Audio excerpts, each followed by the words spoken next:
What's up, y'all? Dr. T. Hasan Johnson here. Hope everybody's well.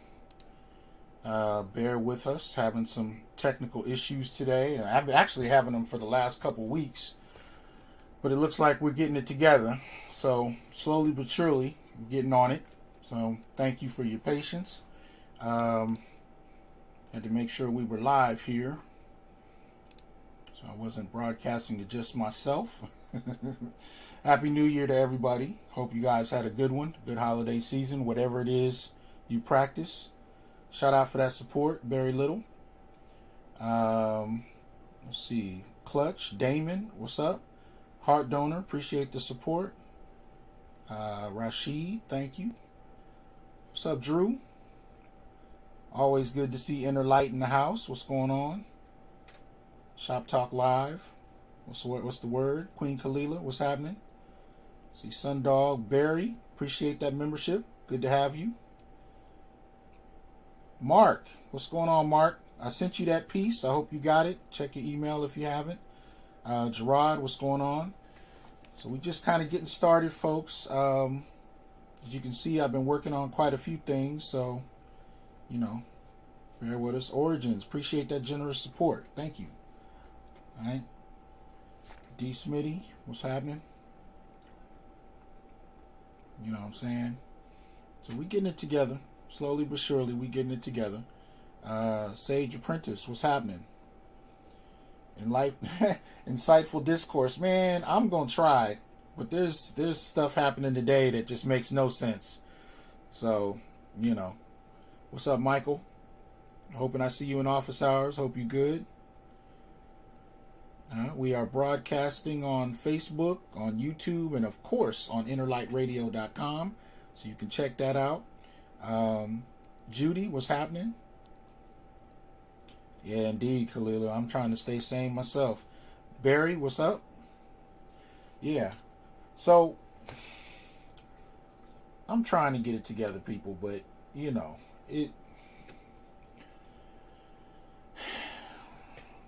I've been watching this stuff all day like y'all, and Dr. Thunder, what's happening?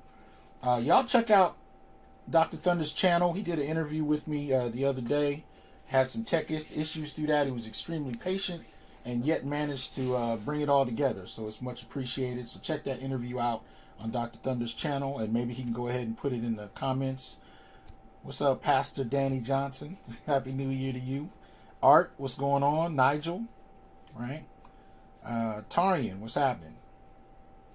So we getting it in, and like I said, man, I'm trying to come up, and have some sane dialogue. But this mess, the stuff that's been going on lately has just been ridiculous. So I hope you guys can hear me all right. What's up, D Scott? What's going on? Born Free. So y'all know the deal. Welcome to the Onyx Report, where we uplift black men and boys using critical analysis and of course, research. And sometimes with just, a dose of freaking common sense. It's needed. It's definitely needed. Y'all know what it is. But, make sure that you subscribe, support the channel. You can become a member by going ahead and clicking the YouTube membership right next to the subscribe button just below the video. If you're on YouTube, please make sure you do that. Share the video. And of course, you can become a member on a variety of different levels. We have it all the way from gold level all the way up to black opal. And there are different, perks that go with each level. So go ahead and support the channel by becoming a member. And you can also do so on patreon.com. We have two types of membership on Patreon. You can support the film review series. I will be getting back to that this week. As a matter of fact, I'll be making up for last month with a number of them, starting today, really. So there'll be a number of film reviews we'll be getting into there, as well as you can become an Institute for Black Male Studies supporter through Patreon as well. So support the channel in either of those capacities, and that is much appreciated, of course. Right? So we're going to get it together, people, and figure out what exactly we are dealing with, right? Aquateki, what's happening? D. Scott, thanks for becoming a member. Right? Lack in Effect. Edward, what's going on? I believe it might be Edward's birthday, if I'm not mistaken. I might have seen that. If I'm wrong, forgive me. If I am, blessed soul of return to you. Right? Elaine, what's happening? All right. So you can see I'm working with a new format, so I'm trying to wrap my head around it. Ha! Officer Faulkner, good to see you. Sorry I missed your stream a little earlier, man. Was getting ready for this, but hopefully I'll see you in office hours. You can tell me what I missed. So let me see. Let's see. Oh, so a couple things. Before we jump in, wanted to share. So y'all might remember we did one of these a while back, right? This was the Black Brotherhood Commandments, as you can see. So as requested, I not only got them printed and framed in as far as posters, but I also had them done as shirts. So you can see we kind of got these going, and you can find these on the Institute website. So I was digging them. Mine just came in. So I was happy about that. And of course, the ones that I was really trying to tell people about is the, Black Fatherhood is the Cure shirts. So look into that. You can check that on the Institute for Black Male Studies channel. You can pick those up if you're interested. I know, Charles, the Royal Rumble's going down, ain't it? It's ridiculous. Right? Black men being brutally honest. Appreciate the support. Okay.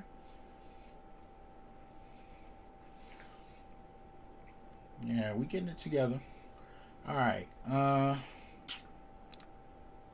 So, y'all know how I like to do. We're going to start out with the Sacred Black Masculine. I did have a whole other show planned, and then this mess jumped off, which actually, coincided in a strange kind of way.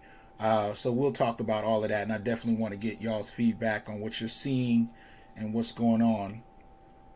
All right. Let's see. But in terms of the sacred, we're going to jump right in and look at some of what's happening here. Right. So I wanted to start off with this piece here. Man assembles hand washing stations for homeless and coronavirus. This is in Atlanta. And Atlanta native, his name is Terrence Lester, right, decided to help the city's homeless population by placing portable hand washing stations around the region. He came up with the idea as COVID-19 updates were first being released. He knew he had something, he knew something had to be done to assist, and he came up with this idea. So he's co-founder of what's called Love Beyond Walls, nonprofit that advocates for those experiencing homelessness. With the help of volunteers from the organization, more than a dozen portable sinks have been already set up throughout Atlanta. It's needed now more than ever, he says. If libraries, restaurants, and other public spaces are closed, then how would people who live on the streets get access to water? They are part of the community, whether they have a home or not. So you can check this out on goodmorningamerica.com, and you can see the brother actually stepping up to the plate and providing a service to people that have very little. So shout out to him. Appreciate that. And it's definitely worthy of acknowledgement in terms of the Sacred Black Masculine, as y'all know, right? So salute to him, to Terrence, right? I don't care if it's old or not, Elaine. I don't see brothers shouted out enough, and we celebrate black men over here. So it's all good as far as I'm concerned. But still, it's COVID, so it ain't too old. But the point is, the brother did it, and he needed to be acknowledged. All right. So next up, you can see 9-year-old boy, right, uses his own money to buy 20 bikes for children in need before Christmas. This is in Mobile, Alabama. 9-year-old boy named Joshua Cox of Mobile used his very own money to buy 20 brand new bikes for 10 boys and 10 girls. He met the families who reached out to his parents on Facebook at the end of their driveway Saturday morning, and the young entrepreneur decided he wanted to share his blessings. His father, Anthony Cox, calls him the young CEO, and he got his start as an entrepreneur at 8 years old with his own party rental business. 3 months ago, he swapped that for an even bigger endeavor. He says, now I'm making more money on a trucking business. Joshua joined his dad's company, Cox Transportation. He now has his own 18-wheeler and employs a driver, right? So that's what's up. Malika, what's going on? Good to see you, right? Born Free, what's happening? Okay, Black to the Film, good to see you. Haven't seen you in a minute.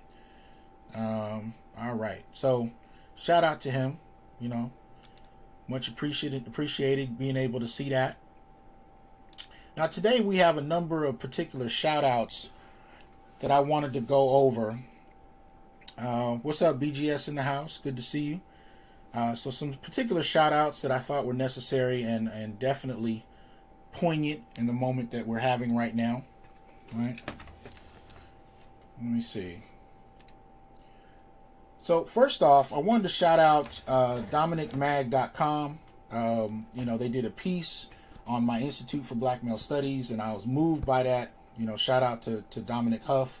He's doing some excellent work. If you haven't supported the magazine, make sure you do so. You can check it out right there, DominicMag.com. But he does a great, you know, kind of article on the Institute and you know, just kind of how it's structured and the ideas behind it, and kind of links it up to some other things going on. So shout out to Dominic. It's much appreciated. What's up, Gigi? Good to see you. Right? You know, but, you know, I definitely want to shout that out. So check the article out if you're interested, but definitely support the magazine either way. You know, brother's doing this work, and he is, you know, a member in this space, so we got to give him love. All right, Black to Film, definitely get them to me, right? Okay, so moving forward, shout out to this young brother here, Nicholas Johnson, right?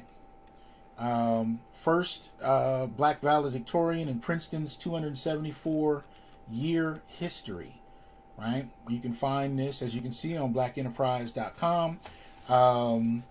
History has been made at one of the most prestigious universities in the world. Nicholas Johnson becomes the first Black valedictorian at Princeton University. He's an operations, research, and financial engineering concentrator from Montreal. He's been named valedictorian in 2020. Princeton plans to hold a virtual commencement. An in-person ceremony will be held in May 2021. The valedictorian says he plans to spend the summer interning. Appreciate that support, Micah. He wants to spend the summer interning as a hybrid quantitative researcher and software developer at the D.E. Shaw Group before he starts to begin his PhD studies in operations research at MIT in the fall. So this is this piece came out, you know, last year, but nonetheless, shout out to him for achieving what he has. Right. All right. Let me see here. So next up, if you haven't heard about this brother, you can definitely look this up. Young Cat, as a matter of fact, which is the reason behind kind of acknowledging him. This brother here is 27 years old. His name is Hanif Johnson, Pennsylvania. He is a judge, despite having been arrested 3 different times, been falsely accused, felt that as a black male in the system that he had been misrepresented, not believed, so on and so forth. So went ahead and decided to become a judge. So you can find this out. This is WMAR2 News. It came out last year. Oh, I'm sorry, 2019. But still wanted to shout him out because at this point the brother's only 29. He's not even 30 yet. And you got a young judge in Pennsylvania whom I hope is you know, bringing justice to the bench in a way that advocates for the humanity, most particularly of black men. But I nonetheless thought we should at least acknowledge that, because that is an achievement, and yet it's not one I see in the news honored very often. So shout out to this brother. 178 people watching. Please like, share, and subscribe. And again, we are on innerlightradio.com, Facebook, and YouTube, of course. Right? So shout out to Hanif Johnson for that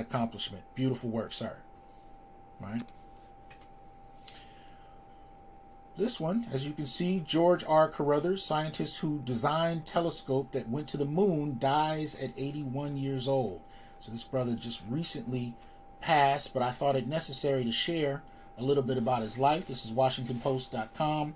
George R. Carruthers, an astrophysicist and engineer who was the principal designer of a telescope that went to the moon as part of NASA's Apollo 16 mission in 1972 in an effort to examine Earth's atmosphere and the composition of interstellar space. He died December 26th at a Washington hospital. He was 81 years old.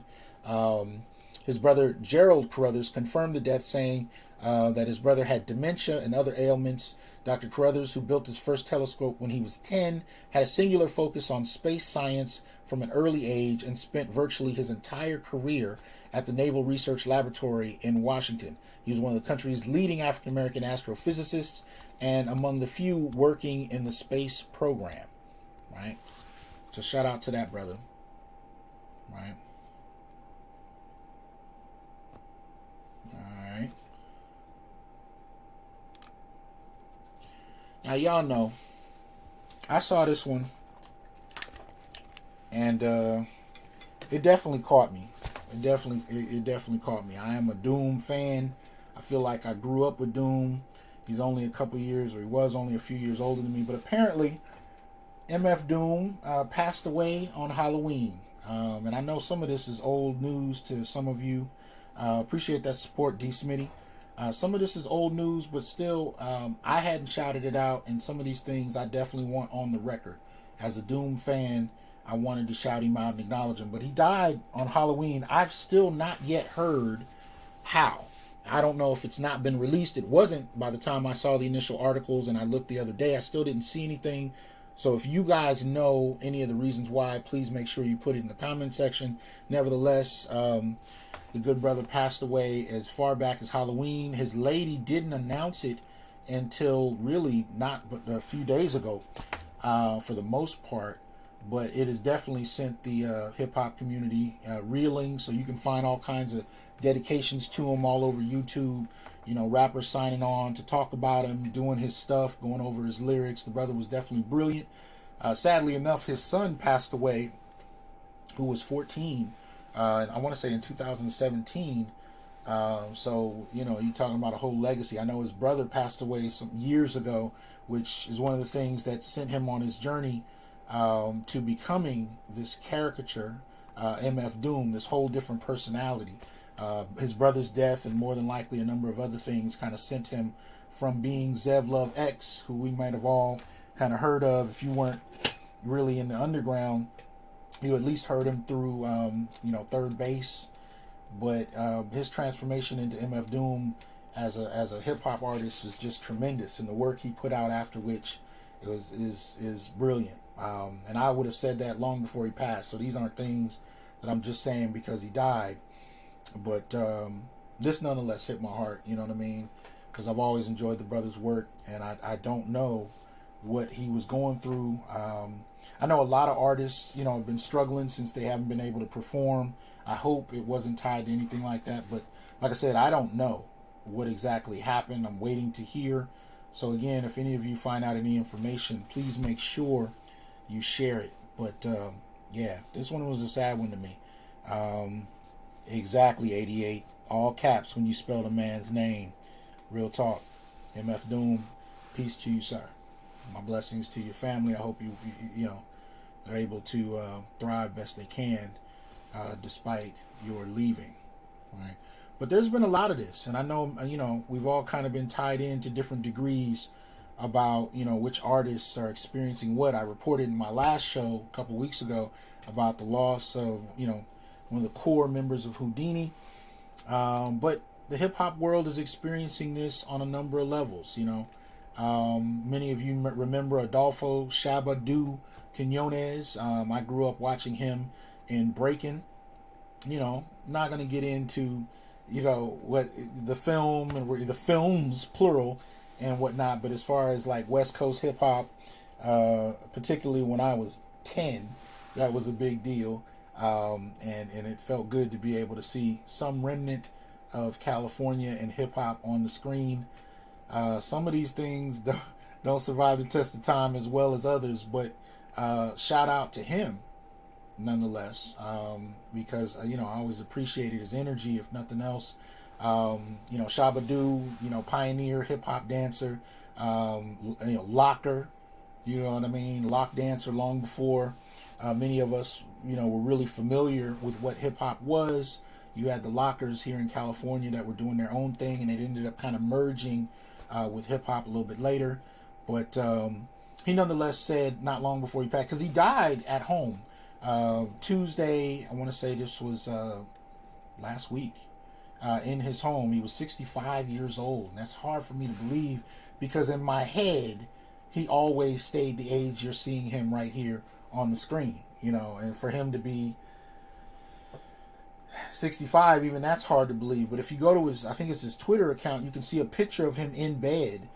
He has shades on and a hoodie and just a hat. But he was sending out pictures and well wishes to people, and he was saying he just felt a little sluggish from a cold, and then the next morning he died.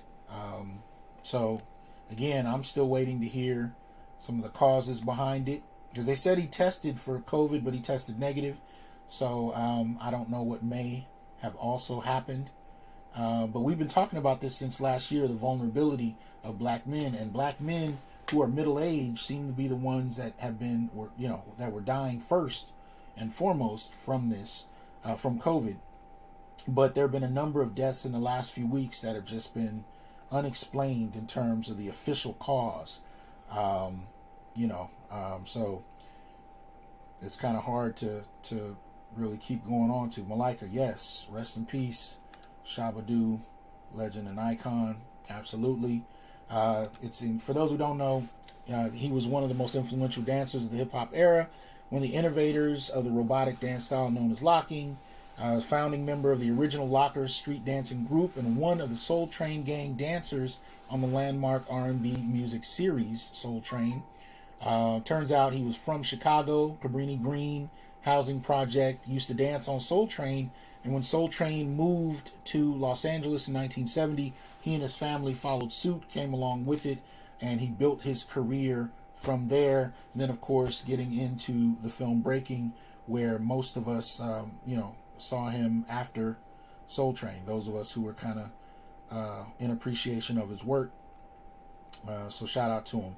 I wasn't actually going to put anything on Dre Taylor, but, absolutely. For those who don't know, if you're interested, go out and find out some more information on it. But Dr. Dre suffered from an aneurysm, was in the hospital, but it said that, or at least he's responsive, and he says he's fine, he's working his way back, and from all indications, he's supposed to be okay. We'll see. I just hope he got his paperwork together, because hey, anyway, I'm not even gonna go into that. So yeah, a lot of this happened on, right? A lot of this, going on. But shout out to Shabba-Do. And then, of course, we got Joe Clark. Joe Clark, the principal's principal, New Jersey, passed away. It says, no-nonsense educator, was a mentor for students to lean on, right? So this is December 29th. You can find this on prnewswire.com. Joe Clark, the baseball bat and bullhorn wielding principal, whose unwavering commitment to his students and uncompromising disciplinary methods at Paterson, New Jersey's East Side High inspired the 1989 film Lean on Me, passed away. Longtime resident of South Orange, New Jersey, Clark died at the age of 82 in Gainesville, Florida. He was at home and surrounded by his family when he succumbed to his long battle with illness on December 29th, right? I can say I wish that to all my brothers, particularly those who are here, that I'm talking to now, that if and when, and it's not so much an if matter, but when you pass, I hope you can pass as an elder with your family standing around you. And we're not seeing that for a number of black men. So, I'm glad he was able to pass in that manner. Most of us were mainly made familiar with him through the film Lean on Me, where the actor Morgan Freeman played the character, and it's hard to separate in our minds, because again, I'm a California boy, so I'd never heard of him until the film, and honestly, I hadn't really even seen him outside of it. I know there were a number of interviews, you can even find them here on YouTube, but I didn't really even go look for those until I found out he passed. So most of us kind of link him to that. And even though there were a lot of controversies kind of surrounding his work, Jesse Jackson came out with a long letter talking about the way in which, Joe Clark, his particular approach to things was kind of used in a particular way that kind of advocated for a politics that some argue hurt black students. For many of us, because of that performance in Lean On Me, there was a kind of black father surrogacy thing that kind of happened. And that's not the first time. I mean, I think, one of the biggest examples of black father surrogacy in media would be like James Evans from Good Times.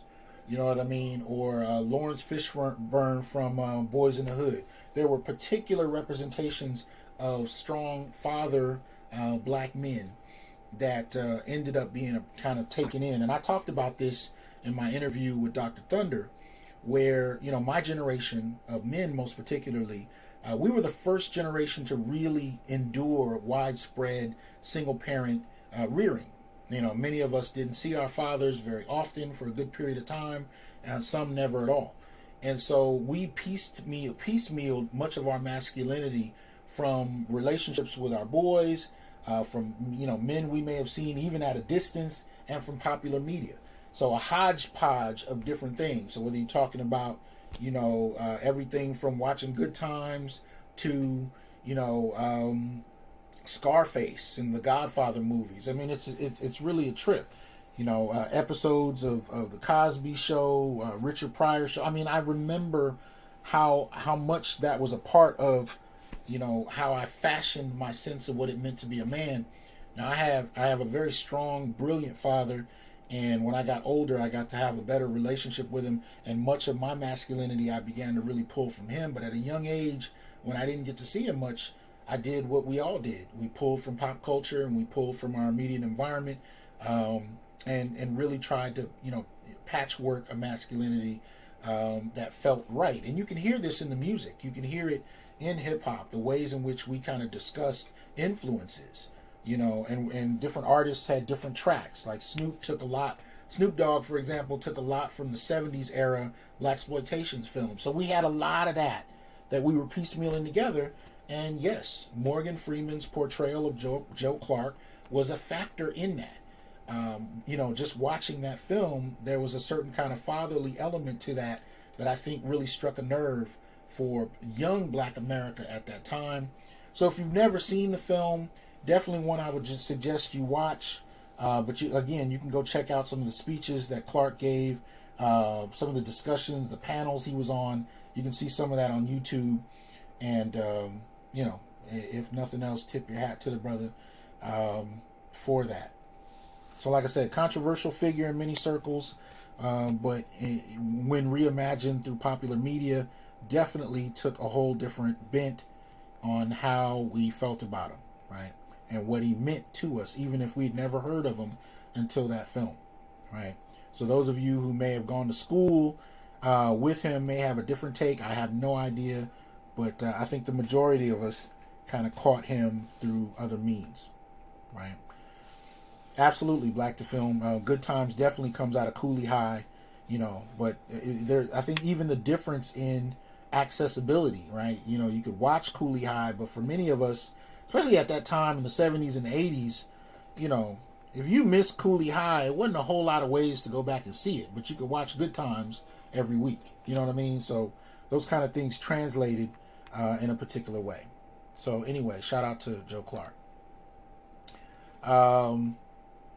This one I thought poignant and necessary, right? Chadwick Boseman takes home Best Actor for Ma Rainey's Black Bottom. And I don't really think this is one of those things where you just, give an award just because he died. The brother earned it.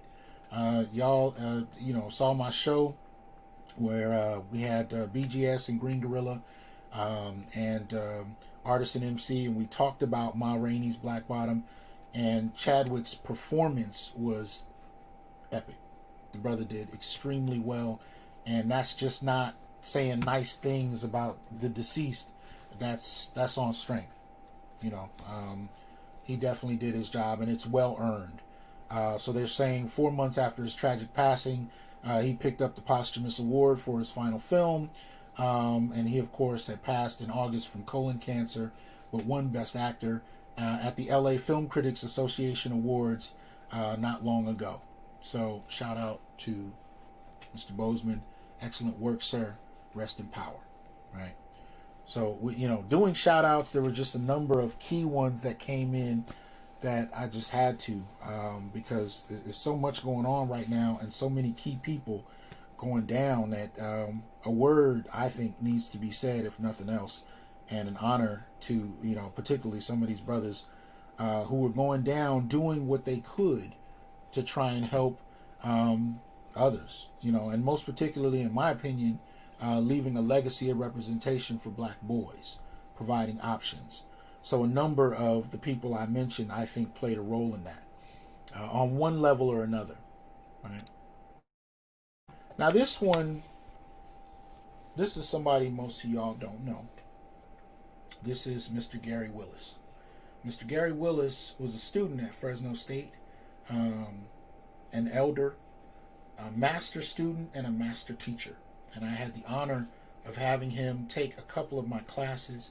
He was one of the founding members of the Onyx Black Male Collective, which is a group we started at Fresno State to really get black males together and, provide some information that we hoped would be of use, to particularly provide guidance. Many of the black males coming into Fresno State, as with other institutions, were first generation students, many of whom didn't have their fathers around, and had a serious need to find some kind of stability.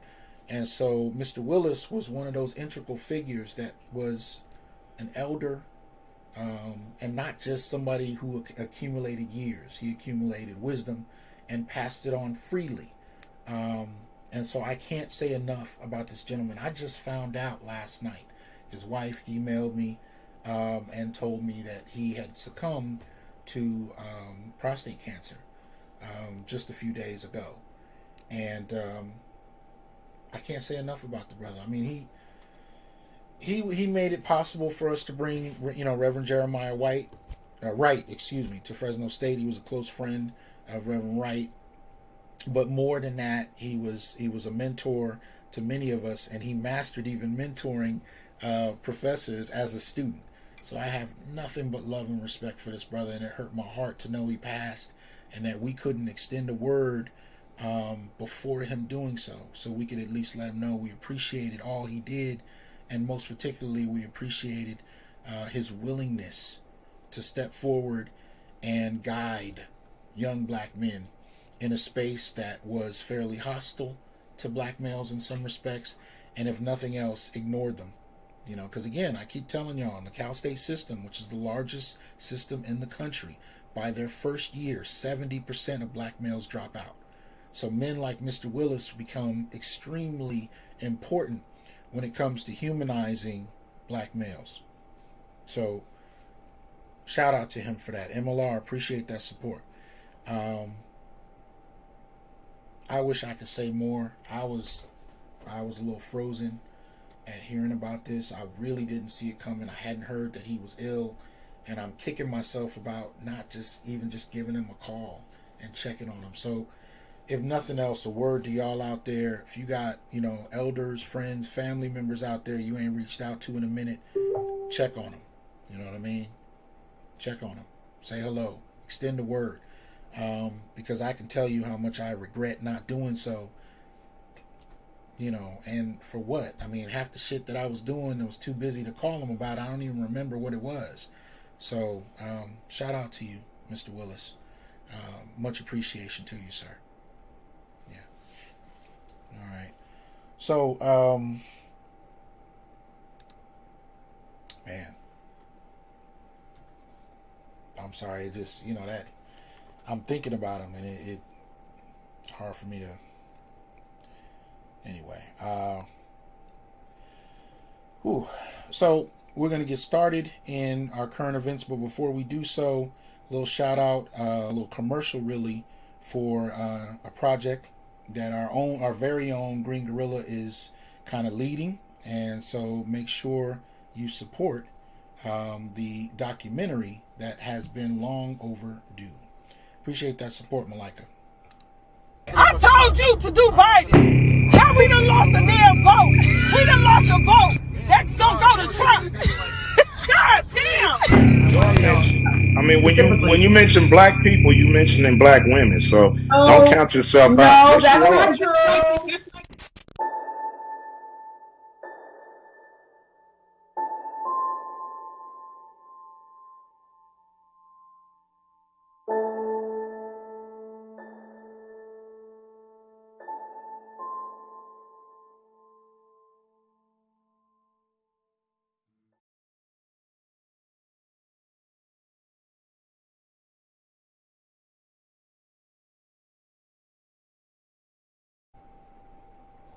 All right. I hope you guys could hear that. Like I said, I've been having some system issues. So I hope that came through well enough. Nevertheless, getting started here with our current events. Y'all know the deal. Let me see here. Where do we go? There we go. All right. So the first one up, as you can see, Philadelphia to pay $9.8 million to black man exonerated after spending almost 30 years in prison for murder. Now, I run across a lot of these articles because there are a lot of them to run across, right? And Philly has had a wave of them recently, because I believe they have a new program where they're actually looking through black men in particular, but men who've been falsely, or really, convicts who, have a case for being falsely incarcerated, right? So the city of Philly announced last week it'll pay $9.8 million to Chester Holman III, who was convicted in 1993 for the murder of a University of Pennsylvania student who was fatally shot during a botched robbery.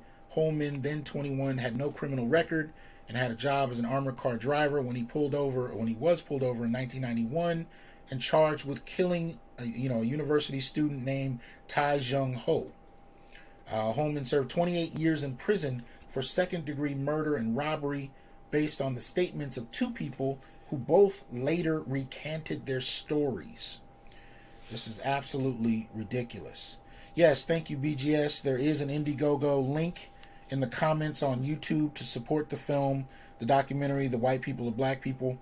I thought it was in the film clip, but I recognized that it wasn't. So thank you for providing that, BGS. If you want to support the film, please do so. We're trying to raise money to make sure the film is done right. So support the film and definitely support Green Gorilla. Let me see. All right. So anyway, heading back to Chester Holman III. Both of the people who who were supposed to be witnesses later recanted their stories because they served as witnesses against him. He was released in July 2019 at the age of 49. The judge who ordered his release cited evidence that prosecutors built their case on testimony of coerced witnesses and withheld exculpatory evidence from the defense. Holman's neighbor, Deirdre Jones, had been riding with Holman when he was arrested. One of the two key witnesses against him in 1993, she recanted her testimony in a 2012 hearing, saying she had not been that she had been coerced into lying and threatened with arrest when she was detained with Holman. The court did not reopen the case in 2012 because the case detective denied her claims and the judge did not believe her recantation. The other witness, Andre Dawkins, recanted his testimony in 2001. He said he provided false testimony in order to help his own pending burglary case. No physical evidence linked Holman to the crime. You can see this one on AtlantaBlackStar.com. Right? But nevertheless, two witnesses providing false evidence that sent this man to prison for decades. And at the pressure of police officers. So let's not leave that out. All right. Okay. So some of you may have seen this one in the news. This is the New York Times. States are shutting down prisons as guards are crippled by COVID-19. Right? States and counties are finding it hard to keep jails and prisons open as the virus ravages both prisoners and staff members. But transferring inmates can spur new outbreaks. Battered by a wave of coronavirus infections and deaths, local jails and state prison systems around the United States have resorted to a drastic strategy to keep the virus at bay. Appreciate that, Curtis, that PayPal donation. Thank you. Shutting down completely and transferring their inmates elsewhere. From California to Missouri to Pennsylvania, state and local officials say that so many guards have fallen ill with the virus and are unable to work that abruptly closing some correctional facilities is the only way to maintain community security and prisoner safety. Experts say the fallout is easy to predict. The jails and prisons that stay open will probably become even more crowded, unsanitary, and disease-ridden, and the transfers are likely to help the virus proliferate both inside and outside the walls. They say there have been more than 480,000 confirmed coronavirus infections and at least 2,100 deaths among inmates and guards in prisons, jails, and detention centers across the nation, according to the New York Times database. Among those grim statistics are the nearly 100,000 correctional officers who have tested positive, with nearly 200 deaths. So, interesting. You know, the question is how many of these convicts will be treated, of course. And, you know, I found information kind of hard to come by on what convicts are dealing with, what, you know, those incarcerated are grappling with on the ground. I've seen a couple of stories last year, but then they kind of disappeared. So, you know, if you run across any stories about what prisoners are dealing with, please make sure you shoot them to me if at all possible. Right? Okay. So, next up, reckless and deliberate. Second officer on the scene of fatal shooting of Andre Hill said she perceived no threat, didn't see a gun, right? So the second officer who was at the scene when Adam Coy fatally shot Andre Hill in Columbus, Ohio last week did not perceive any threat or see a gun. Hill, 47, was holding a cell phone in one hand when he was fatally shot by Coy on December 22nd as he exited a garage. Coy and another officer identified as Amy Detweiler were responding to a neighbor's non-emergency call about someone turning a vehicle on and off repeatedly and playing music. Both officers approached the scene with guns drawn, and Coy shot Hill within 10 seconds of approaching the garage. Neither officer turned on their body-worn cameras until after shots were fired, but the device's look-back feature captured the shooting without audio. So again, AtlantaBlackStar.com. You can check that out for more details. But we see how these stories continue to happen. Okay, so let me see. Sadiku says all extracurricular programs have been closed down in the prisons. He said he got that firsthand. Okay. All right. Wow. Okay. Next up. Lawsuit claims police shot black teen in the back, then removed bullets from his body with their hands before paramedics arrived. Damn. Right? Federal suit filed last week claims 17-year-old boy was shot twice in the back by police in Northern California, in a Northern California city, and that officers removed the bullets from his back by hand before paramedics arrived. The suit, which was filed December 21st, contradicts the Hayward Police Department's account of events, claiming the teen injured in the gunfire did not pose a threat to officers. Police responded to a report of looting and possible shots fired at a CVS location in Hayward, California, early in the morning on June 1st in the aftermath of George Floyd's death. Let's see. Jermaine allegedly crashed the car after the shooting and hid behind a bush until officers discovered him with medics called a grazing wound on his body. He was treated at a hospital and arrested on suspicion of assault with a deadly weapon on a police officer. In the account laid out by the legal filing, the teenager had spent the night before the shooting driving to a music video shoot in Oakland with his cousin. He reportedly fell asleep in the car, then woke up in the CVS parking lot to loud sounds. The claim says he then tried to call his cousin. His phone died, so he climbed in the driver's seat and tried to leave the parking lot. The suit claims the teen was not a threat to the officers, and the officers removed the bullets before paramedics arrived.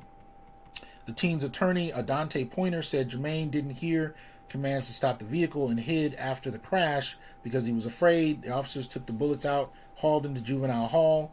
It's completely inappropriate, and fortunately, it didn't cause more severe damage to him. Again, AtlantaBlackStar.com. Lawsuit claims police shot black teen in the back. Right?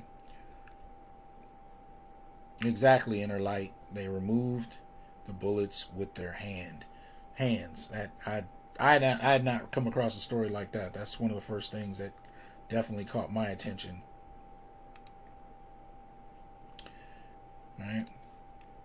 And I think this one, is somewhat common sense, but it's always good to have numbers for the sake of accuracy. But FoxLA.com reports nearly 8 million have fallen into poverty since summer, as U.S. sees largest increase in a single year. Right? Poverty in the U.S. has sharply risen in recent months amid the coronavirus pandemic, with 7.8 million Americans falling into poverty since the summer, according to new data released this month. In November, the poverty rate spiked to 11.7%, an increase of 2.4 percentage points since June. The figures were released December 15th as part of a study by researchers at the University of Chicago, the University of Notre Dame, and Zhejiang University in China. Poverty rate in the U.S. is low compared to figures in previous decades, but 2020 had the biggest increase in poverty in a single year since the government began tracking these figures in the 1960s. Study authors James X. Sullivan and Bruce D. Meyer told the Washington Post the jump in 2020 was nearly double the next largest increase, which was reported in 1979 and 1980 during the oil crisis. Right? Let me see. Sullivan, Meyer, and their research team created a poverty measurement dashboard that provides near real-time poverty estimates in America using U.S. Census Bureau data. Federal poverty line in America currently stands at $26,200 for a family of four.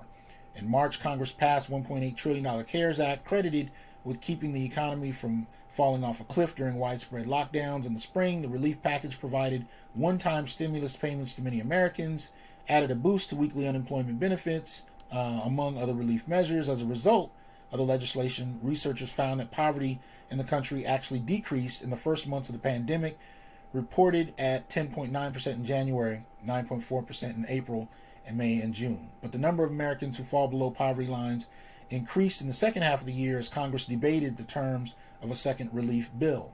Poverty has risen sharply, so we're seeing this happen. The study found that poverty in the U.S. has risen each month since June, even though the unemployment rate has fallen by 40% over this same period.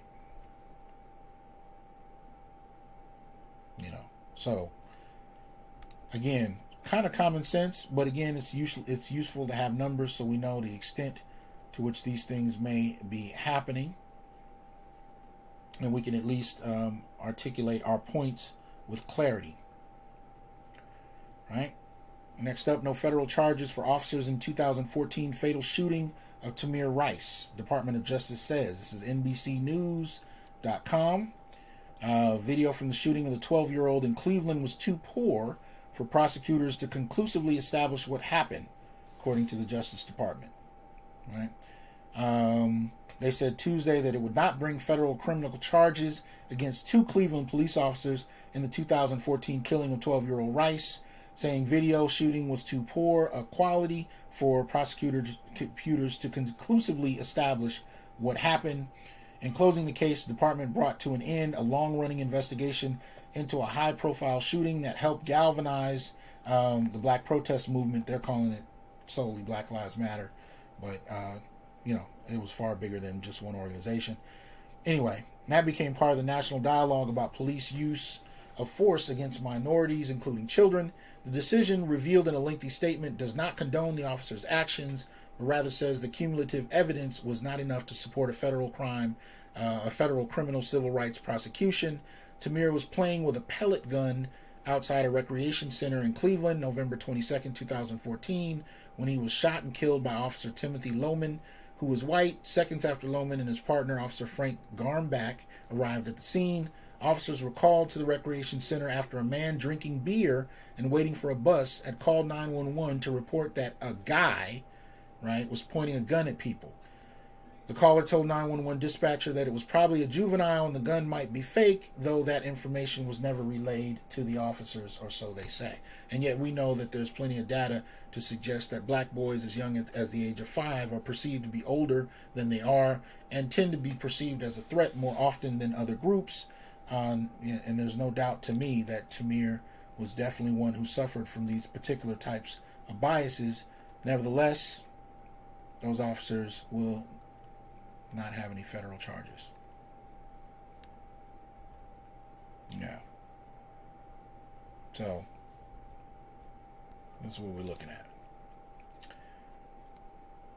Right? So, next up, National Guard.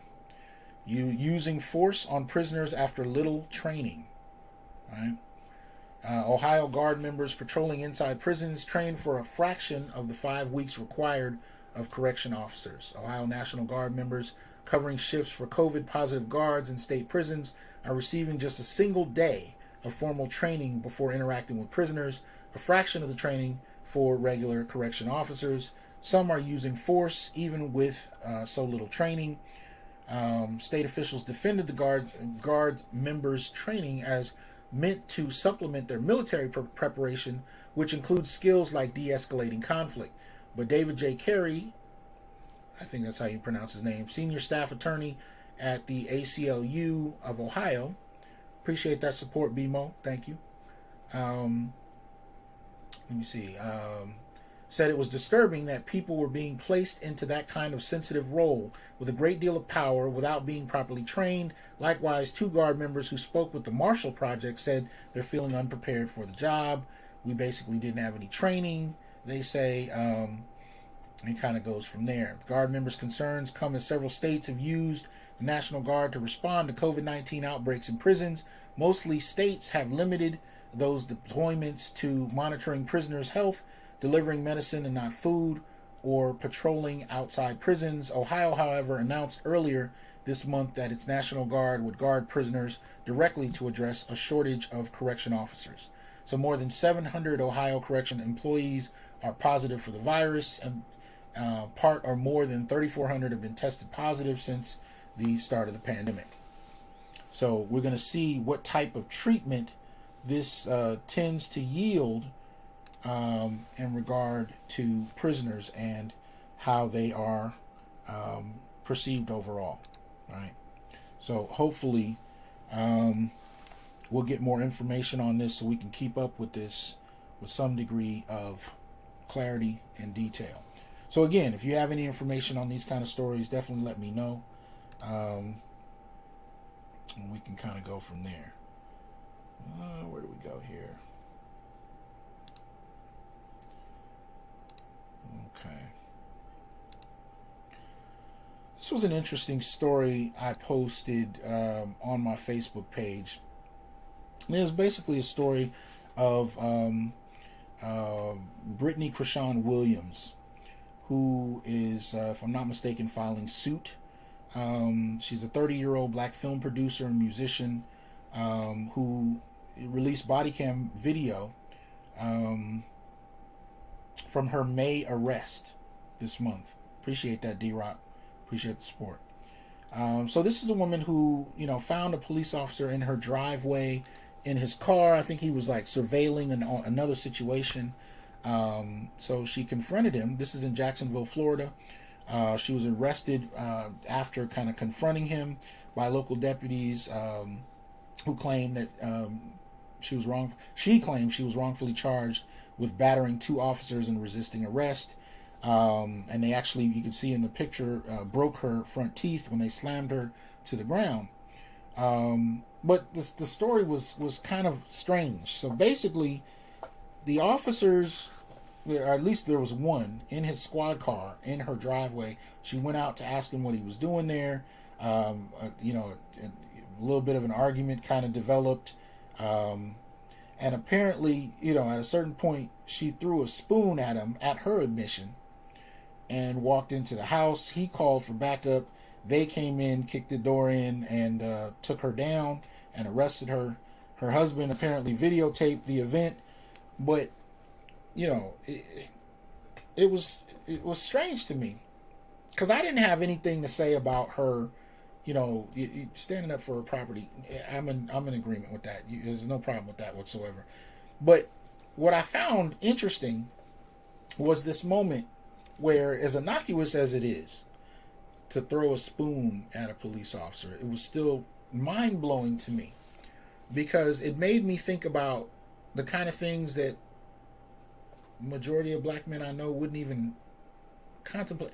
Like, I mean, for the most part, if that was something you were going to do, you either have a plan of some sort or you're trying to commit suicide by cop. But I'm just talking about the thought process involved. There's an air of, comfort, I would say, if nothing else, that if you believe that can happen without repercussion, and then you're generally surprised.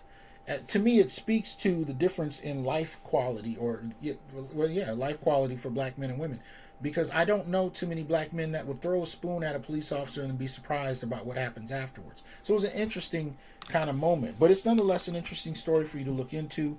If this is something that you want to delve into a little more. Again, her name is Brittany Krishan Williams. They're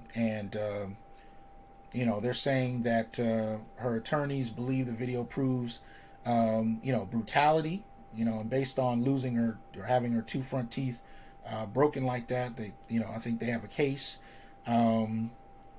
She claimed that she was really just trying to get them off her property. So something to look into, but definitely no shit that I could comprehend. I mean, anyway. New Jersey couple fighting for custody of their 9-month-old son after he was taken by social services during a traffic stop, right? Hold on, there we go. So, 9-month-old baby was reunited with his parents on December 21st, weeks after he was taken from them by authorities following what began as a traffic stop in North Carolina.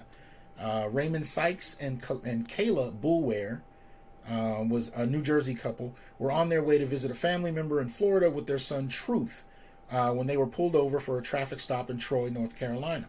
On the night of December 3rd, the couple was pulled over for suspicious driving. Montgomery County, North Carolina authorities said the car was being driven in a manner, place, and time that was suspicious, and the vehicle's registration plates was not registered. Boulware, 27, said the couple was stopped by Montgomery County Sheriff's deputies for having a white tail light and that they complied with all orders. Boulware also told New Jersey Advanced Media that they were held at gunpoint by the officers and that 34-year-old Sykes was beaten with a baton. Police claim the couple was not injured and that Sykes hit a deputy. Law enforcement also said the car smelled like marijuana. These are very old descriptions. The officers weren't equipped with body cameras or dash cameras. Neither Sykes nor Boulware were injured during the arrest, and they did not request medical attention. Sheriff Christopher Watkins said in his statement he did not mention whether guns were drawn during the stop. The couple was arrested on misdemeanor charges, although their attorney said they only had CBD-T. Police said they found smoking pipes and a grinder in the vehicle. Boulware was arrested for minor traffic violations and Sykes for resisting a public officer and assaulting a government official. The couple was handcuffed and put into a different car than their son, who was taken by Montgomery County Social Services. The two were released the same day. Interesting. So I find it interesting how often these body cams are not part of the equation. They kind of conveniently get turned off a lot. Really strange. Right? Really strange cases. Now, many of you wrote to me on a number of different social media platforms talking about Jamie Foxx's Pixar film Soul. And, many asked my thoughts on it in the midst of all of the different reviews that were going on. All right, and there's been quite a few.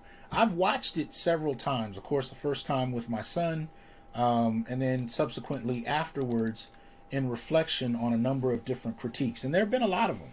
And a lot of them have merit. There are critiques about how black characters spend the majority of the film as animals, whether you're talking about Soul or whether you're talking about The Princess and the Frog, that kind of thing. There were critiques about how we haven't seen, outside of Black Panther, whose character is supposed to be retired after the death of Boseman. Hopefully they'll reconsider that one, but that seems to be the talk last I heard. But outside of Black Panther, we haven't really seen any black royalty. Even The Princess and the Frog didn't cast the black woman protagonist in the film as a royalty. So there are those questions. Both films, neither of in neither one of them did you see them in a relationship or in a marriage or any kind of intimate linkage with another black person, right? So Princess and the Frog, it was I think they made up a country and then they hired a Brazilian actor to play the love interest. In Soul, there was no love interest, which is interesting because I don't really see these too many of these kind of films where that's not a factor at some point. But nevertheless, the character in the film played by Jamie Foxx, Joe Gardner, had no love interest at all. The only relationships he really had with women, particularly black women, was like his mother and the band leader of the band he was trying to get in. So, an interesting kind of dynamic. Other critiques that I've heard had to do with, the white woman character who actually inhabits his body, and spoilers, whatever. Critiques about the white woman inhabiting his body for a good portion of the film, which, takes something away from his own agency. And like I said, I think many of the critiques of the film have merit, right? For a number of reasons, right? Joe Gardner ends up in a cat for a good portion of the film, right? And I know, critique, tearing things down is definitely more exciting. So I'm in full agreement with many of the critiques that I've seen. I don't know how to pronounce your name, Dayutit or Amin Ra. I'll just go with that part of it. I don't want to keep mispronouncing the first part of your name. Yeah, Coming to America, you do see royalty, but I was talking more in a Disney Pixar sense. So I apologize for not clarifying that. Because usually Disney films, you're seeing princesses and queens and all these kind of royalty characters. But when you start to see black characters who finally get a chance to be in those films, they're nowhere near any of that. And there are plenty of historical periods that could be referenced for that, but they are conveniently not. But anyway, so like I was saying, tearing down the films is popular. It's easier. It's fun. And I actually think many of the critiques had merit. I do. I agree with them on a number of fronts.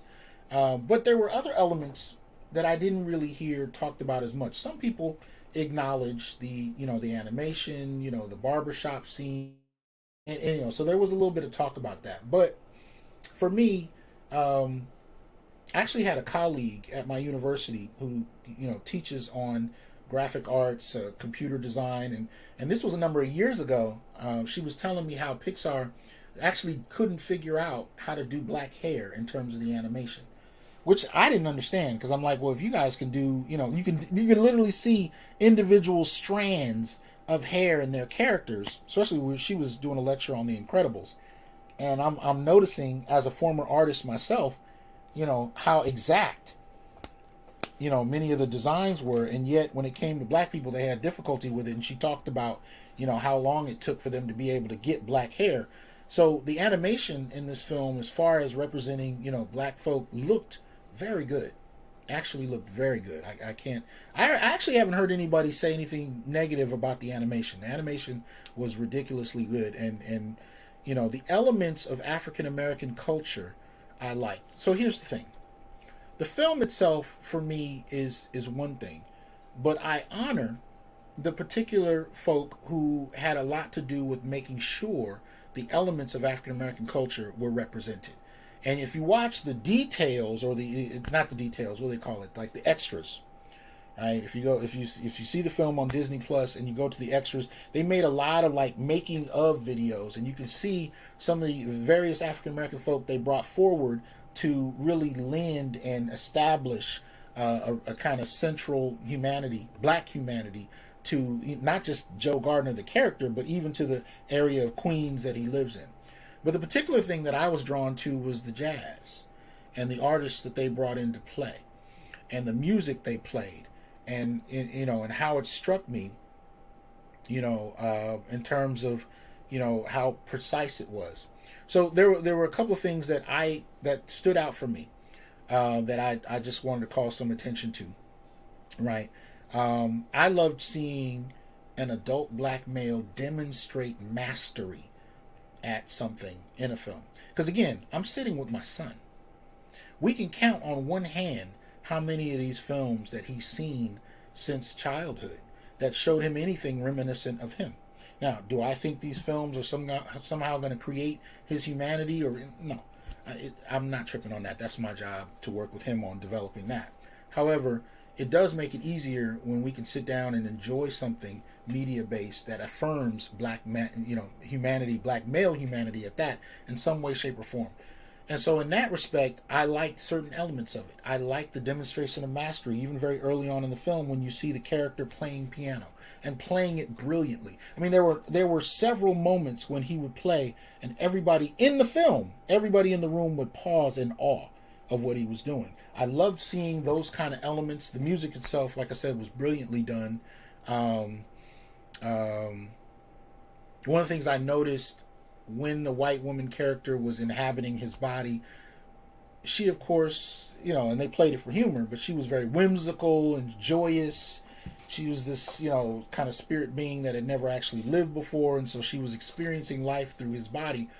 But what I actually saw, which was interesting to me, was a black male character who, of course, inhabited by this white woman, so that's how you can see the highlight of it. But he wasn't encumbered by the reality of black male life, right?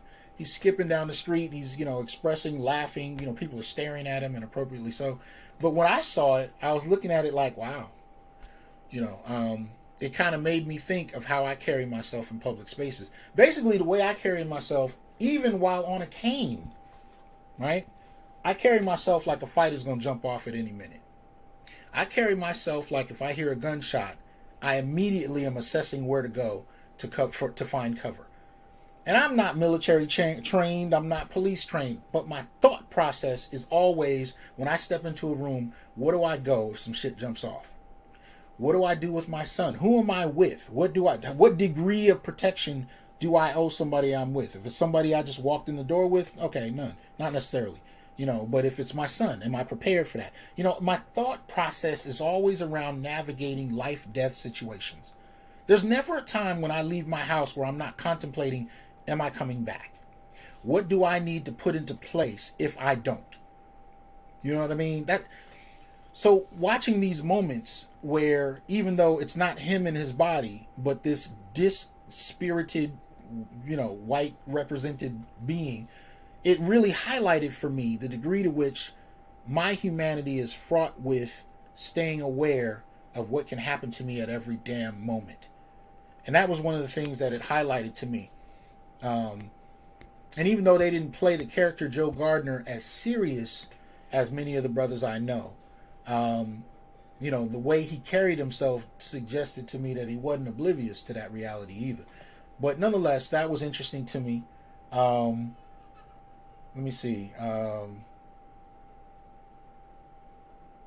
I liked, there was, one of the big critiques is that his character gives his life again to this white woman character after finally achieving his dream, and it doesn't really feel the way he thought it would. And there's a moment where, in that, how do I put it? Before he gives his life to her, and I forgot about this watching it the first time, he reflects on his own life. And he finds value and meaning in his own life. Because this is a character who's so obsessed with jazz that he's kind of disconnected from life. And he doesn't realize how disconnected he is until much later. And when he starts to figure out how disconnected he is from life and even the people around him, he starts to explore his humanity beyond just his love for jazz. So there's a moment where he reflects on his life before giving it up. And he finds meaning beyond, again, his obsession with jazz. And what I found mind-blowing when I rewatched it is the majority of the scenes they show where he reflected on his life's value were scenes with him and his father. And I had never processed that. When I rewatched it, I was like, wow. Most of the scenes in his flashback, there was one scene with a woman, but he was standing on a beach and you only saw her silhouette. Now, there's a long legacy of Hollywood of, not only emasculating black men, but, really, kind of making us void of gender in a particular way in some instances. So you have the hypersexual trope with the Mandingo stereotype. And then if you look at the Uncle Tom stereotype, one of the aspects of the Uncle Tom was that he lacked sexual drive, sexual agency, if you will. Those are two very different tracks that we can find black male characters represented on. But when it came to this, even though they didn't really play up relationships with women, what I found fascinating was they actually highlighted the depth of his relationship with his father, who had passed on before the movie started, and that's what he used to define his own sense of value in life. So I found that interesting. So that being said, I just wanted to kind of say, again, I agree with the critiques, not pushing back against them. You can find things that you like elements of and disagree with other elements of at the same time. And we don't often do that on the internet or in social media in terms of nuance. It's either all horrible or it's the greatest thing ever. I'm not looking for Pixar or Disney necessarily to define black humanity, let alone black male humanity. But as a father, I'm always looking for something to, engage my son with or my students. And, I enjoy finding elements of black manhood, black male humanity that I can, pull into the discussion and kind of delve into. And, I can't lie, the passing of Mr. Gary Willis that I mentioned earlier definitely played into my imagination when rethinking this scene. You know what I mean? Because, again, I couldn't help but think about his passing while I watched it over again. So just wanted to kind of suggest, because people were asking me what my thoughts were on the film to pull out and look at. You ain't got to like it. I'm not telling you Pixar is the great coming of whatever we need. No. But I am saying there are elements of black humanity that they brought in black folk to highlight and make central in the story. And again, if you watch the extras, you can see some of these figures. The name of the gentleman who actually does the piano playing escapes me at this moment. I should have wrote it down, but I wasn't planning to kind of go there. But I will say he was brilliant. If you watch the extra where you kind of get to see him in his own element. I love seeing black men mastering what they do. I really do. And those who are unabashed about how brilliant they are with what they know. I love it. And that's one of the things I love seeing. They really even, kind of went there in terms of when you're in the zone, whatever it is you're doing, right? And so I saw these scenes where you got to see this brother in the zone, demonstrating his skill.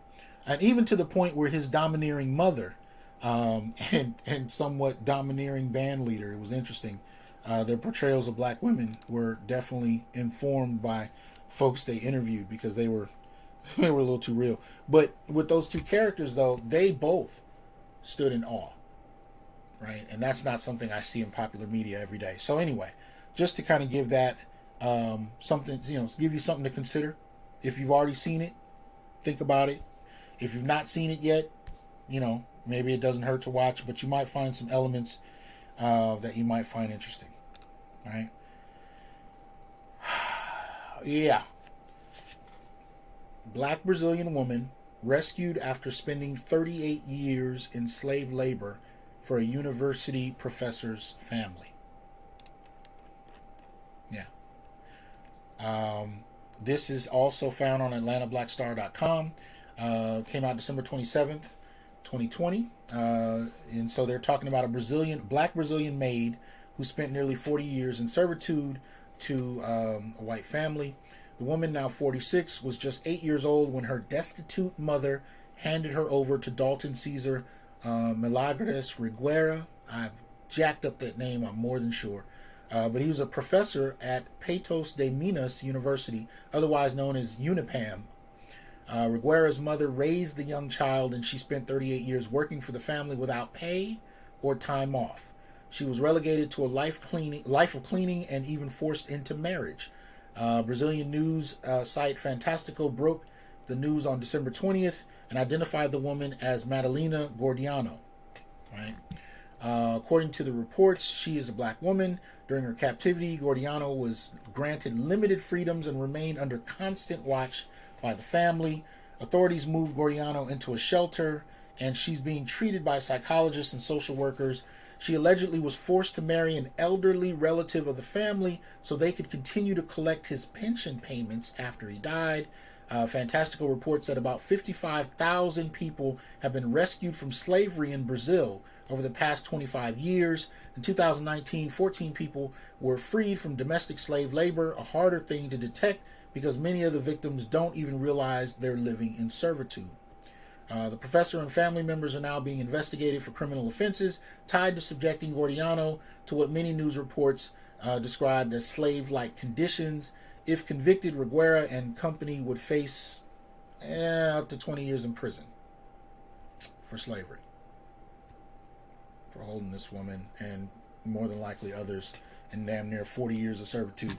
Now, I did a show last year where we covered an article that highlighted that there were still black families in North America that were still being held on plantations, still serving the role as enslaved black folk to this day. If you've ever driven significantly through the U.S., you'll notice that there are portions of the country where it's just land as far as the eye can see.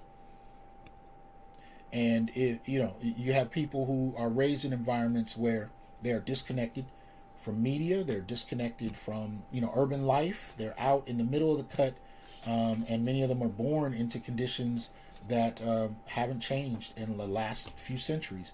This is not very different from that. This is just happening in Brazil. So we talk about slavery as something old, something out of date, something that happened so long ago it's irrelevant, even though the data suggests that the legacy of enslavement has still affected us in terms of the accumulation of wealth, in terms of political access, in terms of a number of different things. But what we often skip over is that it never ended. Whether you're talking about the African continent, whether you're talking about North America, whether you're talking about South America, it never ended, right? If you go to Mauritania, other places on the African continent, slavery is still happening. If you go to the central U.S., parts of the South, still happening, right? And apparently South America. So something to consider when we actually begin to look at the state of black life in our current reality, right? 286 people watching. Hopefully, I don't know how many on Innerlight who are listening. Please support the channel best you can. I skipped last week trying to get some of these technical issues going. My Go XLR mixer actually died, so if any of you guys have any experience with that, definitely holler at me. The company is kind of slow to respond, but that's kind of to be expected amidst COVID. It's not really clear, how many of these companies can respond, but nevertheless, we are going to keep building the plane as we fly it, which many people here on YouTube like to say, but I find accurate, right? And I thought I would end current events on a somewhat upbeat note. As you can see, Connecticut man creates Proud Puffs, a black-owned cereal brand. Now this is just, look, I ain't never heard of a black-owned cereal brand. So I thought that I would put this in here, at the last second, just because it deserved a damn shout-out. I don't know too many brothers selling cereal. So when it says, this year has been tumultuous for all. Unemployment, global pandemic, civil unrest taking a toll, but not for Nick King. It was a catalyst for his company, Proud Puffs, chocolate-flavored cereal formed in the shape of a fist.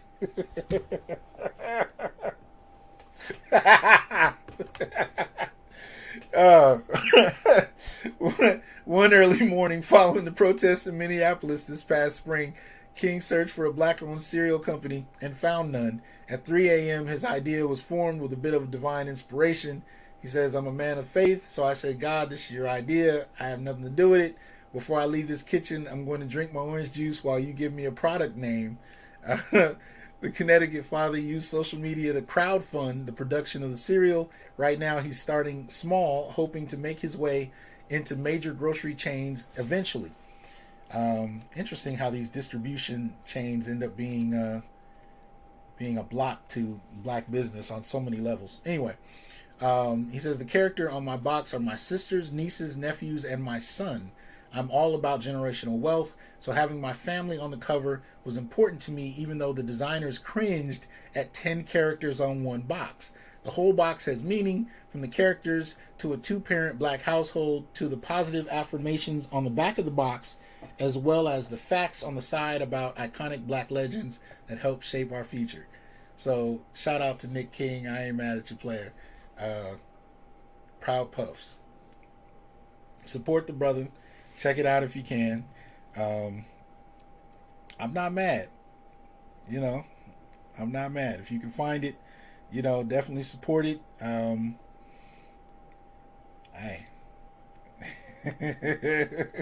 It just caught me off guard when I saw it. I was like, wait a minute, what? Black? All right. Shoot, black on cereal. I'm with it. Let's do it. So shout out to the brother for doing that. Definitely important to check out. So, before we jump into our main topic, check this out.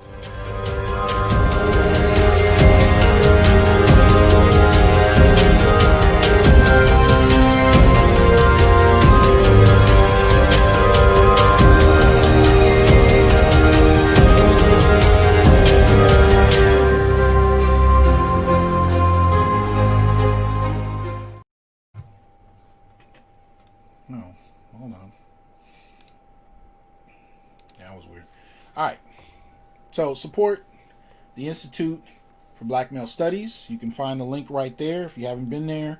I think BGS actually put it in the comment sections a little earlier in the stream. But definitely, if you haven't checked it out, go ahead and check it out. We're currently having an intro class in Black Male Studies. And there's also a 3-part webinar. I will be posting some more things very soon. Once I get past these kind of technical glitches. So, bear with me. But definitely support the Institute. Like I said, consider taking the class. And if you're not able to at least take the class, you can also support the merchandise. So if you go to the website, click in the menu, click merch. Merchandise, you can see some of the things available. So as I said, there are posters, frame posters, there are shirts. There's even baby clothes, and much of it was put together by request. So I responded to people who wanted to see different things in different formats. So there should be something there for everybody, from phone cases to clothing.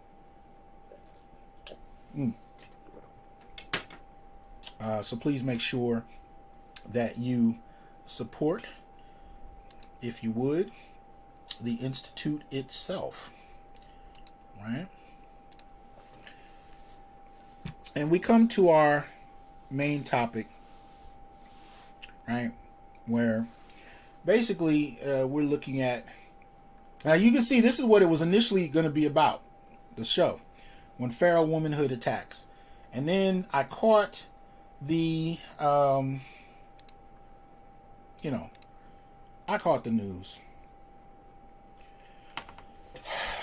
And let me just say, when I look at this, and I saw the pictures, and you guys have seen the thumbnail, You got cats that literally marched into the Capitol. Now, intelligence agencies were aware of this at least the day before. I mean, a good colleague of mine was actually reading about it the day before it actually happened. So it wasn't exactly a secret.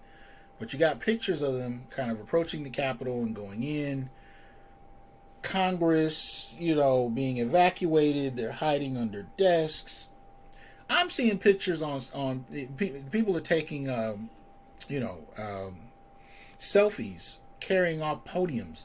I'm like, and when I think about how many black men I report on, let alone how many there actually are, that get killed for carrying phones, that get killed for carrying a sandwich, that get killed for not stopping fast enough. When I think about, how quickly black life, especially black male life, is taken just off rip for existing in certain situations.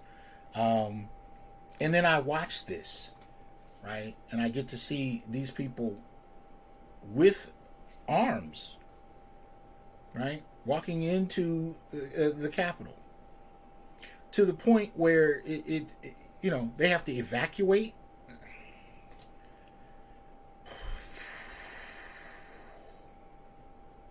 I get. I'm supposed to have something deeply analytical to be able to say about this. Unfortunately, there's some of these situations that hit me, and I'm like, I'm sure there are others that could probably capture the moment far better. For me, I'm just like, really? That's what we're doing? That's what's happening? These people are walking into the Capitol. Congress is evacuating. Really? Can you imagine a couple hundred black folk in arms walking into the Capitol? What would happen? What would ensue from there would be considered a human rights violation. And these people,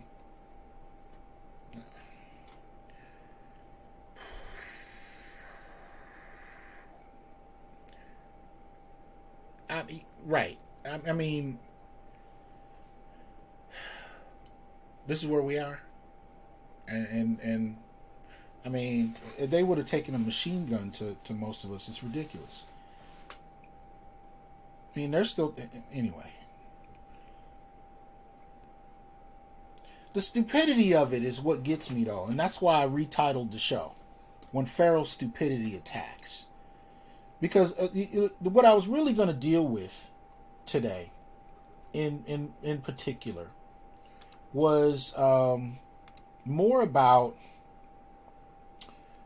Let me see. Right. So it was more about this issue here. Right.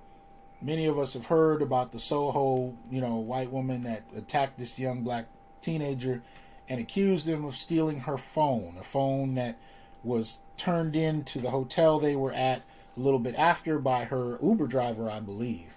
And so from there, the hotel, in the midst of the situation, because the whole thing was videotaped, so you can watch the tape, and you can see the argument, because this is the son of a jazz musician.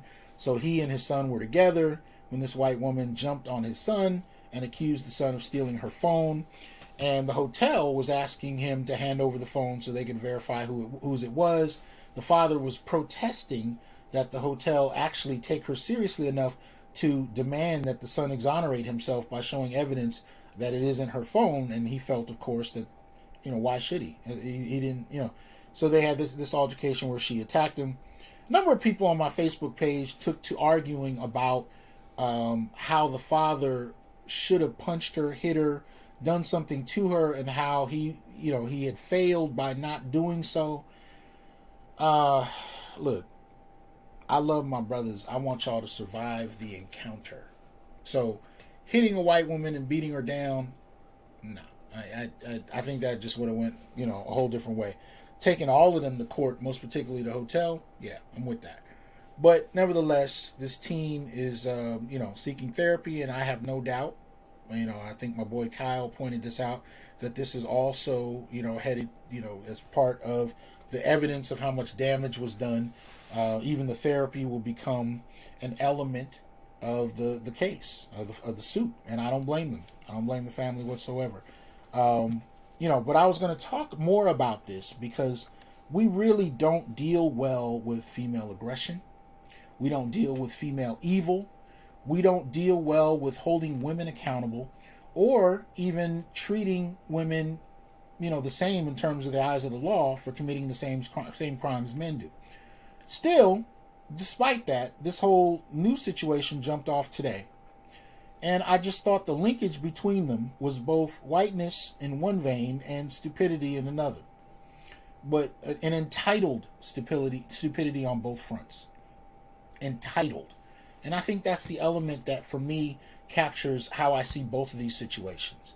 With this woman, she was entitled enough to know she could attack somebody, particularly a black male, and nothing would happen.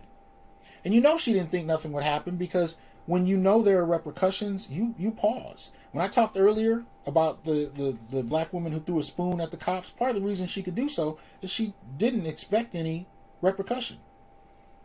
She surprisingly got it. But the degree to which she was comfortable doing it tells you how often she doesn't. And I wasn't suggesting that black men were too cowardice to confront police officers. I just said we tend to be more strategic because we understand repercussion. So if you're going to get into it, not even with a police officer, if you're going to get into it with another man, most especially, you understand there's repercussion. Now, when it comes to women, the repercussion still falls on you, even if they attack you. This is one of the things we've talked about in past shows in terms of intimate partner violence. Even if you as a black male are the victim of a woman's aggression, you still have to be accountable for what she says you do or did. And you may be the only one to go to jail, even if you didn't respond with violence. Now, in an intra-racial situation, that's one thing. You make it an interracial thing, it's a whole nother thing. So when you're talking about black men and white women, and I've seen this in family even. I have an in-law who was married to a white woman, and at a particular point, she literally just shifted gears. And I've had sit-down conversations with my brother, and I don't mean my literal brother. I don't want to, out him, but he would tell me he had no idea what the hell what was going on in her head. But at one point, she just decided she was done. And she decided to play the he's a dangerous black male card. And his whole life went into straight dive from there. So what am I saying? I'm saying that when we talk about white womanhood most especially, but womanhood even, the threat against black males is that much more heightened. And part of what heightens that threat is their entitlement. Because they know their actions are not going to be responded to with equity.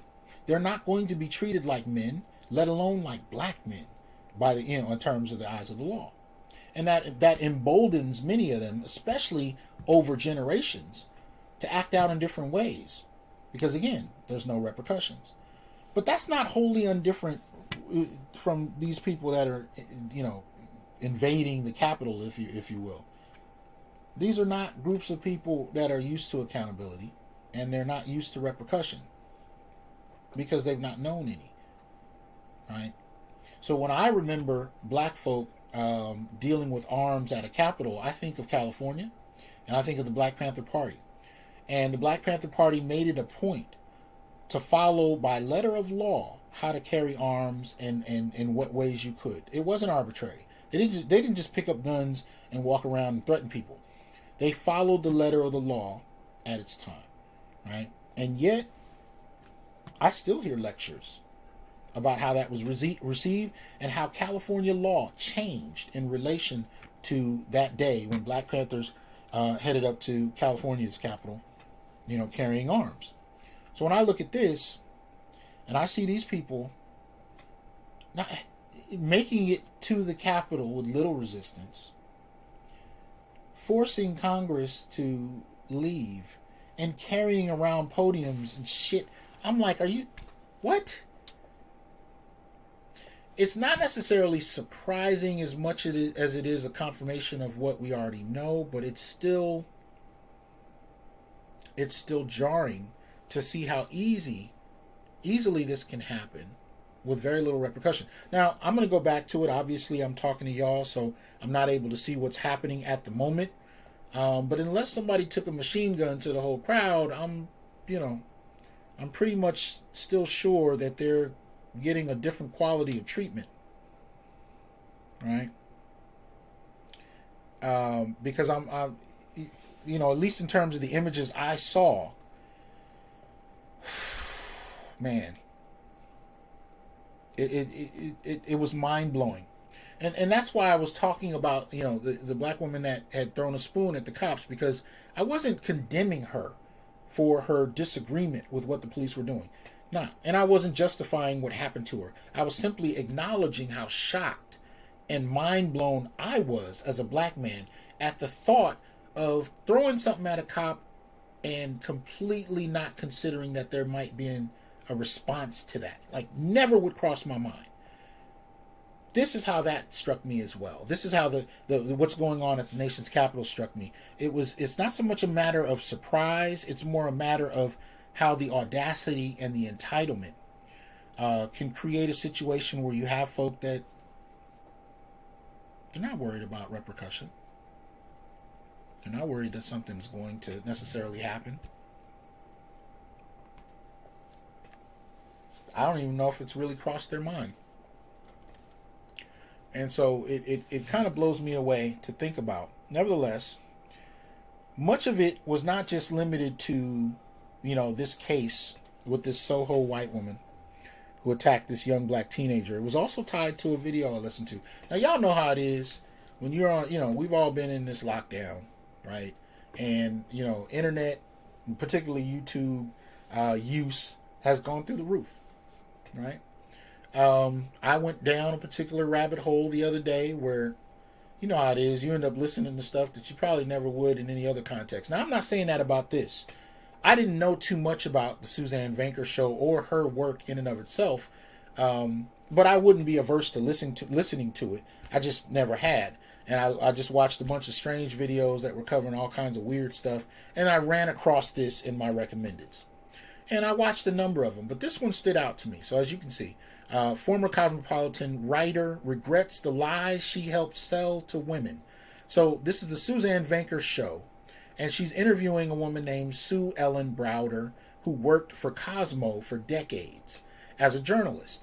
And what she reveals in this interview is basically not just that she made up articles, but that it was more so company policy to make up articles, especially during the rise of second wave feminism, right?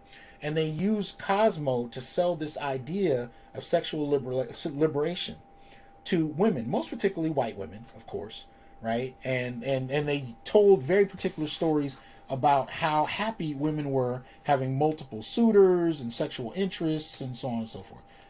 But she said it was company policy. She said the woman that ran Cosmo actually listed out a set of rules basically on how to lie properly so the stories were believable. And what she even talks about is, she said they even, you know, they amassed a list of locations, places, pictures, and images so that when writers told stories and made up characters, they could situate them in real life spaces that everyday people were familiar with to give it gravity, right? But the principal thing they did was really big up this idea that women didn't really need men outside of enjoying multiple sexual partners. Now, the irony is both Sue Ellen Browder herself and the woman who ran Cosmo were in monogamous marriages for, you know, decades, right? Actually, we're happy for the most part. But they sold this idea nonetheless. And one of the things they did is they also tied it to the burgeoning feminist movement. Because interestingly enough, white feminists didn't actually like the idea of promiscuity the way Cosmo had pushed it. So the linkage wasn't immediate. And you know, very popular white feminists weren't necessarily excited about how Cosmo was trying to redefine womanhood. But I couldn't help, after listening to this show, I couldn't help reflecting on how successful this venture was. Not only for Cosmo, because there were other institutions that played a serious role in it. But when I think about Cosmo as an institution for women, I can't help but acknowledge what damage it did. I don't know too many women where I didn't see a Cosmo magazine on their coffee tables or in their bags, or students walking around on campuses with it. I you know, in grocery stores, you know, I've seen it often, it is a staple in American media, and most particularly for women.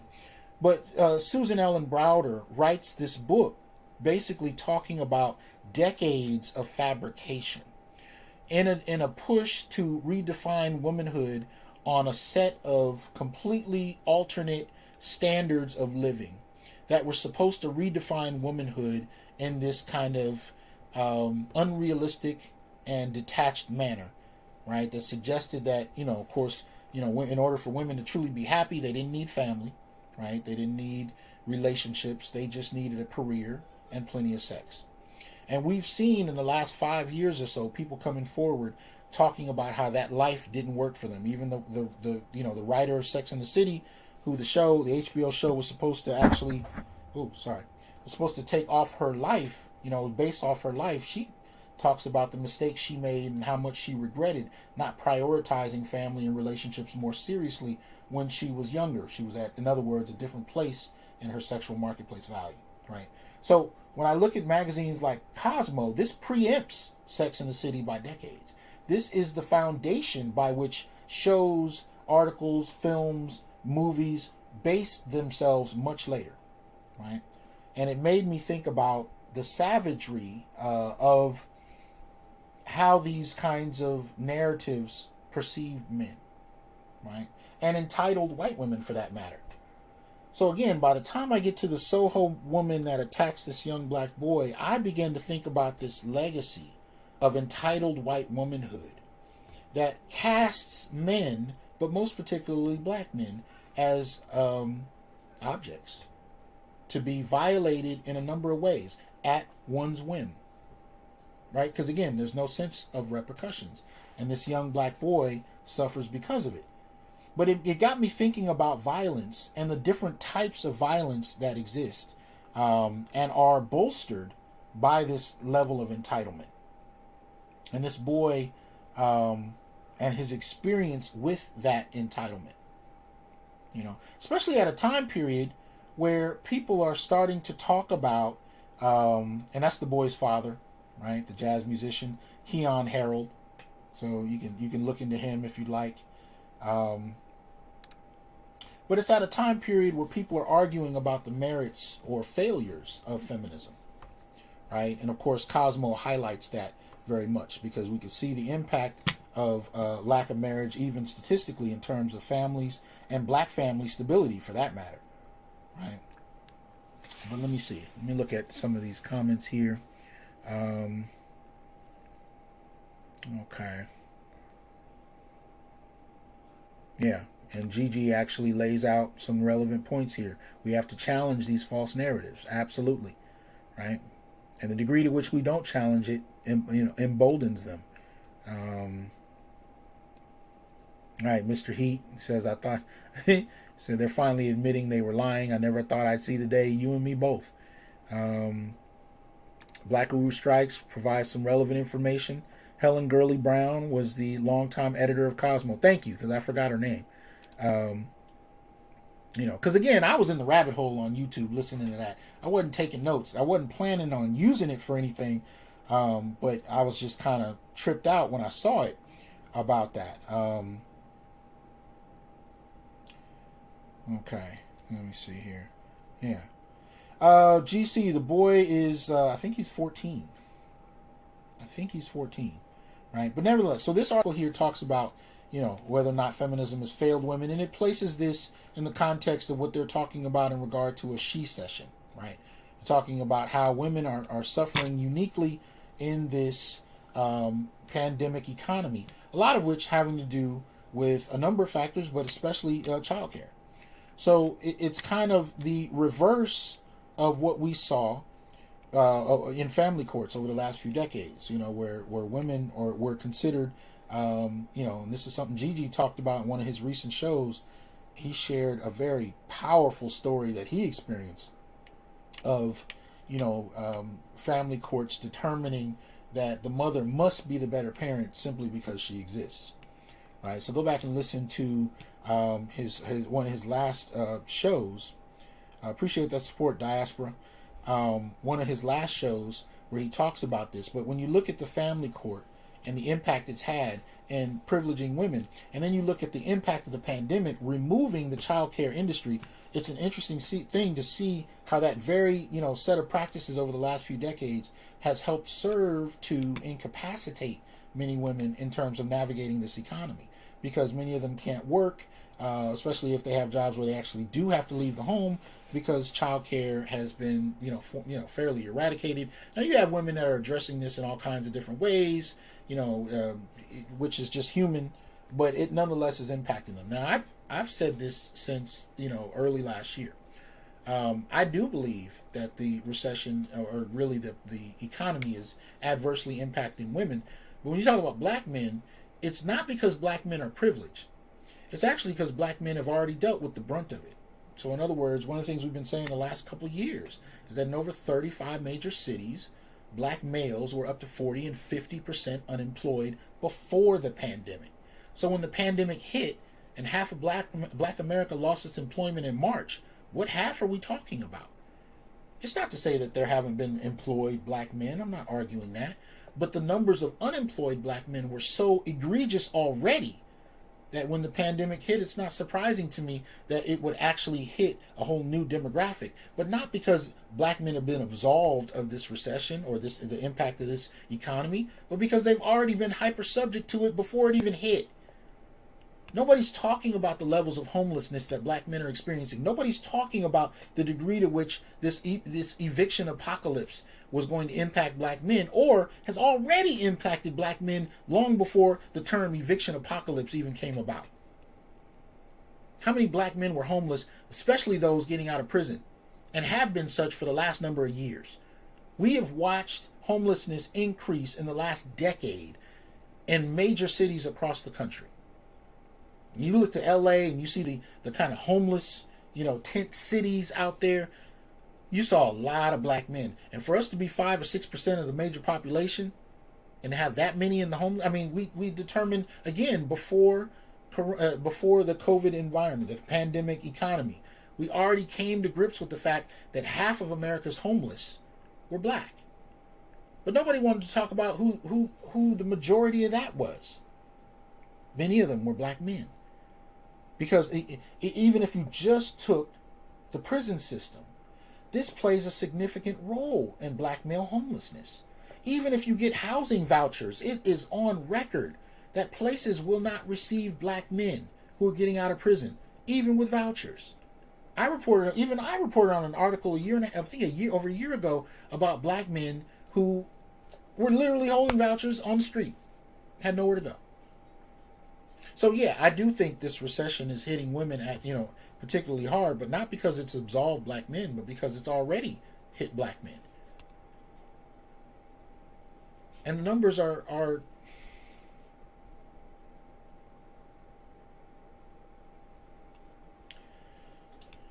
so there's a bit of disingenuousness, to these articles where they talk about whether feminism failed women and to what extent, women are suffering more than other groups, while at the same time just kind of sweeping over black men and what they are experiencing at the hands of this economy and the economy that preceded it.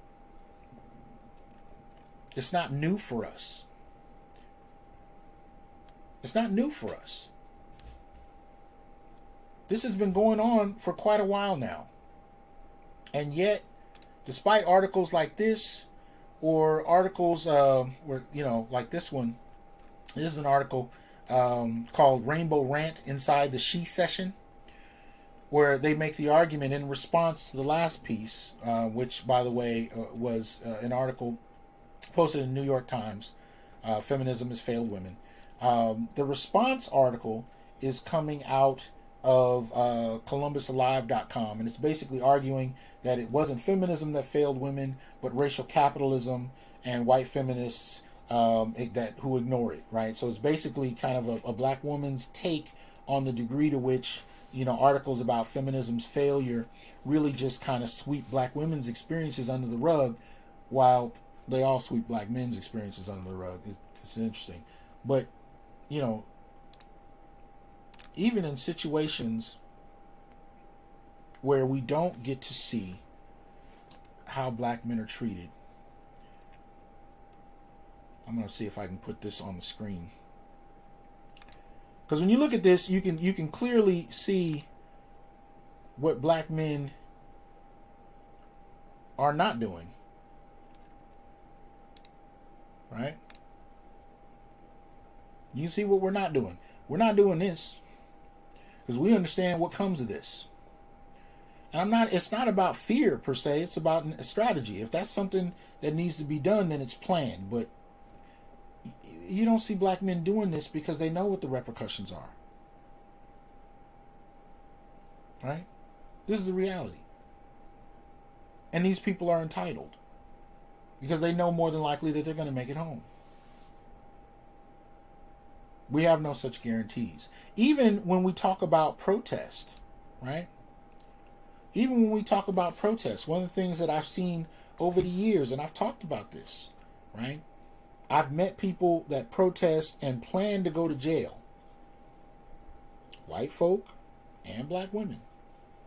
And will say things to me like, I'm going to go to jail and I'll be out at 5 o'clock and I'm going to take the kids to dinner and then I'm going to go do this and I'm going to go do that. And I'm just like, just the same response that I have about the woman throwing a spoon at a cop. I'm just like, wow. If I go to jail over a traffic ticket that I didn't pay, I don't have any assumptions about when I'm getting out.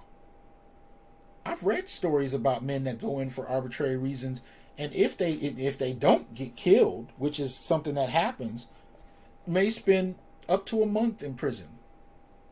Losing jobs, losing apartments, losing girlfriends, custody of kids, all over something arbitrary. So none of this do I take lightly. None of it. And I'm blown away at how others can. And how they can do so and know that they're going, more often than not, going to make it home safe. Meanwhile, you see how many cases I'm covering of black men who arbitrarily either go to prison for decades for something they didn't do or die. Just because. No body cams, no cameras, no video recording. Just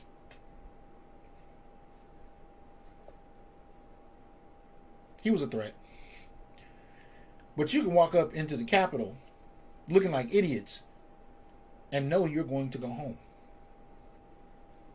And the fucked up part about it is they do. So anyway, excuse my language. A little taken aback. Like I said, I didn't really plan to deal with this, but there were just elements to it that I was just mind blown about. So that said, I'm just going to remind my members, YouTube and Patreon, that we do have office hours tonight. The links are available on Patreon or on my community tab on YouTube. So you can find it there and come on in. Just let me know when you're in there after we start. And we can go from there. And of course, those of you with a diamond membership or above can come up on the stream and talk with me if you would so like. But we are going to go ahead and close out. And you guys know how I like to do it. So I'm here to tell you, brothers, we are not criminals by birth, perennial rapists, incapable intellects, man-children, sperm donors, child support wellsprings, success objects, walking phalluses, ATM machines, lottery tickets, brainless henchmen, valueless assassins, pro bono mercenaries, unpaid bodyguards, interchangeable stepfathers, child discipline proxies, unpaid repairmen, workhorses, emotional tampons, or any other socially accepted dehumanizing stereotypes. We are thinkers, inventors, innovators, leaders, fathers, warriors, and men. Embrace your humanity, know your worth, and extend your time, attention, and resources only to those who genuinely respect you. And remember, your worth is not defined by meeting other people's narcissistic, selfish, and unrealistic needs. You define your worth. Peace.